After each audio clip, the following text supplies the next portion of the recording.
تمام سننے والوں کو مسیح میں میرا سلام۔ میرے عزیزو، آج ہم خدا کی قدرت اور تخلیقی قدرت کے بارے میں جانیں گے۔ ایک حقیر اور فانی انسان ہمارے خالق کی قدرت یا تمام اشیاء پر فائق ہونے کی قابلیت کو کیسے بیان کر سکتا ہے؟ اسے پورے طور پر بیان کرنا ناممکن ہے، کیونکہ خدا بے حد قدرت والا، عظیم اور وسیع ہے۔ ہمارے چھوٹے دماغ، خواہ وہ کتنے ہی قابل کیوں نہ ہوں، اس کا پوری طرح احاطہ نہیں کر سکتے، لیکن خدا نے اپنا اظہار اپنی کتاب بائبل مقدس پہ کیا ہے۔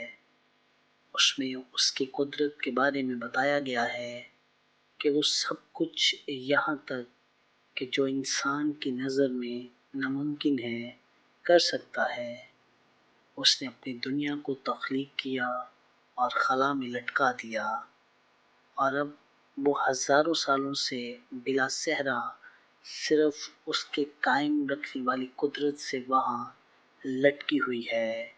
وہ شیطان اور انسان دونوں کی تغریبی قوتوں کے باوجود زمین کی ضروریات کو پورا کرتا رہتا ہے۔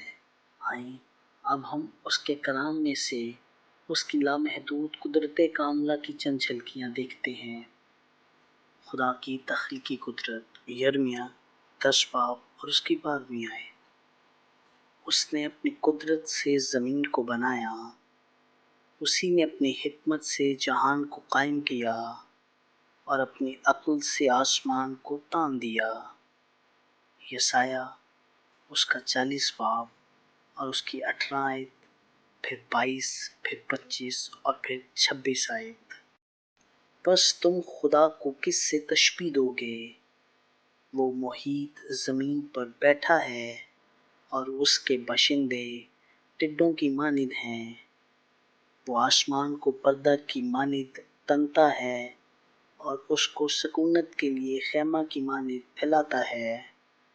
وہ قدوس فرماتا ہے، تم مجھے کس سے تشبیہ دو گے اور میں کس چیز سے مشابہ ہوں گا؟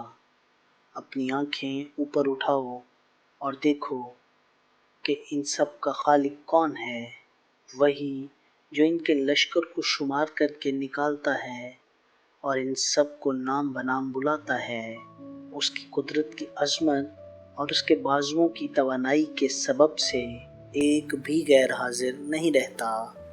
یرمیہ 32 باب اور اس کی 17ویں آیت۔